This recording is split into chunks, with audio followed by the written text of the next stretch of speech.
All right, we are in the middle of learning more about the genesis of Vimala's Curry Blossom Cafe. Yeah. And I guess what I'm wondering is just at what point did you transition from um, your home to either the space you're currently at, or was there actually a transition spot in between? Oh, this is the space we've always been in Okay. as a restaurant. Right.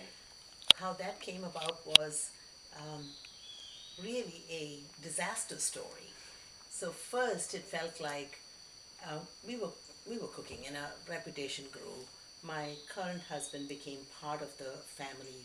So 5 years into him joining the family as my husband, uh, our equipment holdings had increased. Someone donated a truckload of equipment to me Wow. and this is some of those pieces are still in the restaurant, hand wrought, beautiful iron woks, two of them, and paddles to go with it. So all of that. That's just an example of what we had at the house, and they were hanging from giant bicycle hooks in the basement of our three-bedroom house that we had in Heritage Hills. One day, we had just come back from India on a Tuesday, and that afternoon I had sent an email out to my now 1,500% list. Wow. So, Wow. saying, back from India, have great ideas, going to cook a meal, and it's going to be served out of Johnny's Gone Fishing. So, that place used to be called Johnny's Coffee Shop.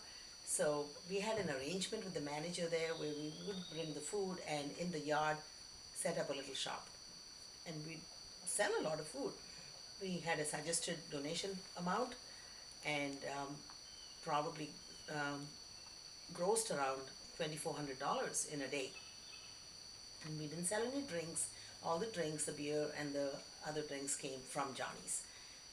One such day, that afternoon, on a Friday afternoon, after my husband had driven off with all the food, I was going to go have a shower.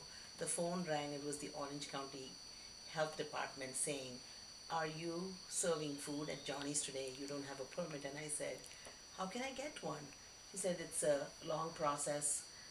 Someone forwarded your email to me, and I see that you're raising funds for the People's Channel, which is a nonprofit. So it should be okay, but you still needed to have told us in advance, so you shouldn't serve the food." So we brought it back, and my son Rajiv stood at the coffee shop and told everyone to come to the house. Wow. So we served the food anyway, and I don't remember how much money came in the donation jar that night, but the next morning, on Saturday morning, my husband and I, we were at the Scarborough Farmers Market, and we talked to several people, especially folks at our favorite farmer's stand, Eliza McLean from Saxbaha, um, and standing beside me was Hitch Alvetri, who owned and operated Sandwich, which was a sandwich lunch shop that existed in the space where we are now, and they were moving forward into a bigger place up the street. So we decided we would sign on to the rest of their lease, and in the meantime, the space had been repossessed by the bank.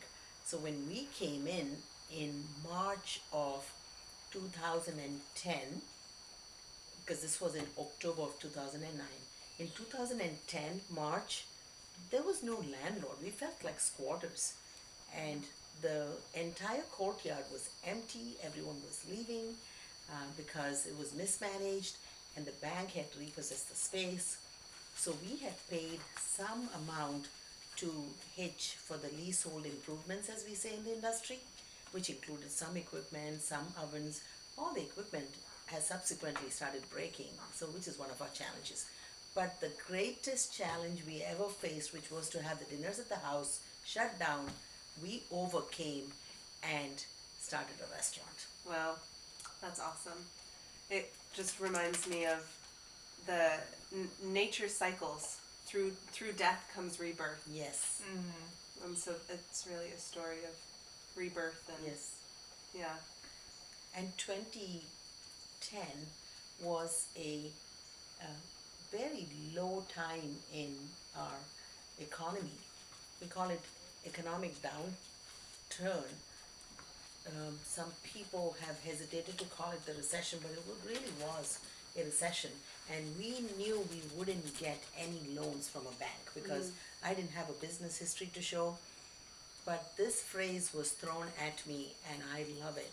If anyone has social capital, it's you.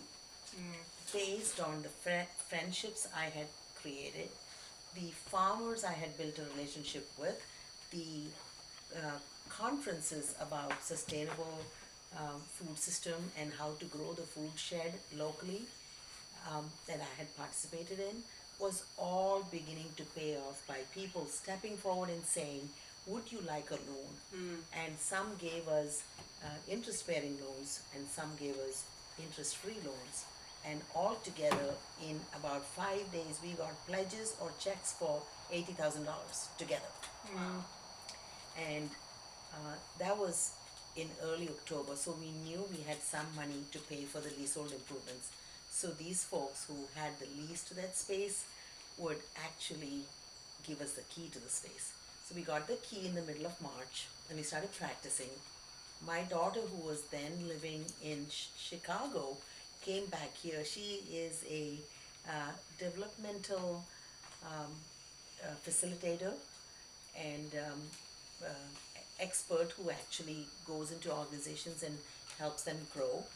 So she came and led workshops where we learned from each other. Some people in the workshop who went on to become staff had worked in restaurants. So Cedric, for example, Cedric Suki, he taught me how to turn on a commercial oven and how to turn on the hood or the lights in the restaurant and how to organize a walk-in refrigerator. There was a lot to learn. There's so many details. Wow. And then most of the chefs on that main drag of Chapel Hill and Scarborough, and I can name them all, just stepped forward and said, welcome to Wow. Franklin Street. That is amazing. And I was so touched that I was called chef from that day on. I'm getting chills. Thank you. That is so beautiful. And it really does sound like it was just a community effort. Yes, Yeah. Like the seed vision yes, up until the actual yes, initiation. Yeah.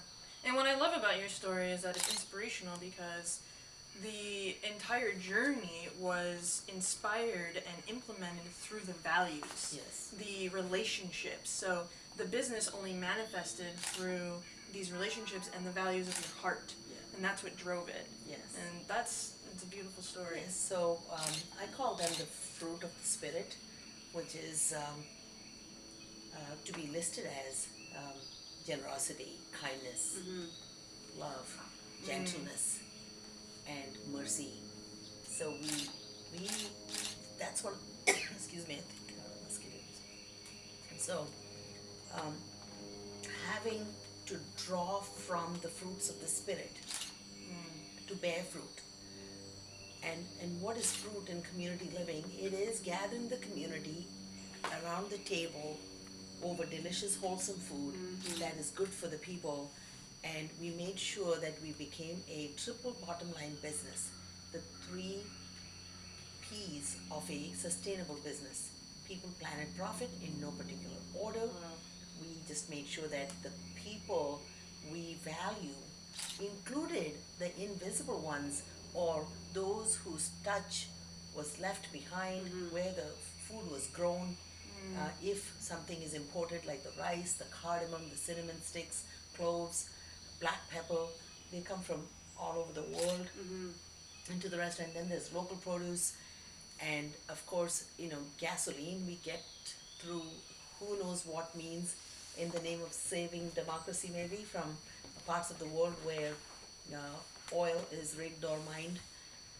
We are so mindful of all of that, and then we respect the people who handle the food in the restaurant by paying them a higher wage and having a culture of such respect and dignity, and also mutuality, where there is no hierarchy in the kitchen. Our dishwasher is paid even more than someone who works the front of house. So the tips are all shared evenly. It's called pooled tips. We also start at a living wage for anyone who walks in the door. And have you noticed a change in the worker camaraderie and collaboration together Yes. in the workplace based off of these values? Yes.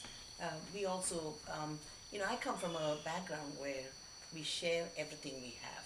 So there is that communal feeling when you hold your lunchbox in the school grounds if you're eating outside. It is so customary for us to just pass the lunchbox around and say, would you like some?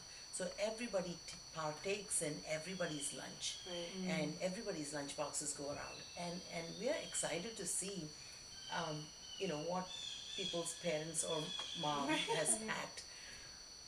And I think out of those experiences, it's not just about sharing.